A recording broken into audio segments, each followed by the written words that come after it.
नमस्ते। शिवताण्डव स्तोत्र स्वाध्यायशालामा यहाँलाई हार्दिक स्वागत छ।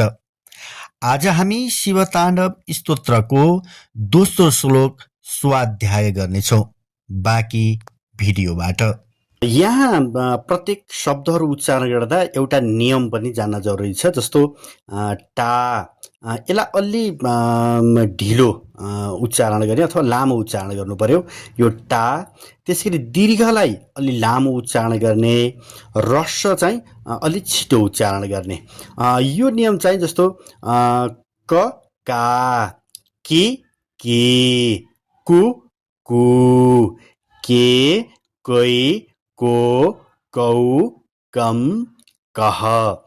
यसरी चाहिँ यो ह्रस्व र दीर्घ पनि यहाँनिर जान्न चाहिँ जरुरी छ है। जस्तो जटा, कटाह, सम्भ्रम, भ्रमण, निलिम्प, निर्झरी, विलोल, वीच, वल्लरी, विराज, मान, मूर्धनि, धगद, धगद, धगज, जोलल, ललाट, पट्ट, पावके, किशोर, चन्द्र, शेखरे, रतिः, प्रति, क्षणम, मम।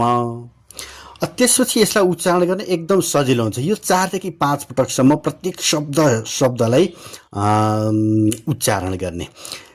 जटाकटाह सम्भ्रम, भ्रमण, निलिम्प, निर्झरे, विलोल, वीचि, वल्लरी, विराजमान, मूर्धनि, धगद, धगद, धगज, ज्वलल, ललाट, पट्ट, पावके, किशोर, चन्द्र, शेखरे, रति, प्रतिक्षणम मम।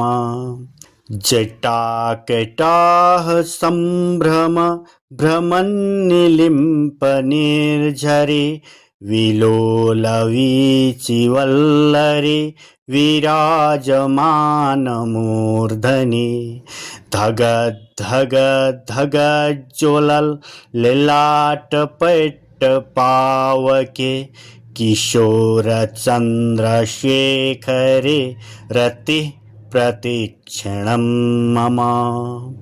जबसम्म आफूलाई एकदम प्रष्ट आउँदैन त्यतिखेरसम्म 3 चोटि, 4 चोटि, 5 चोटि उच्चारण गर्ने।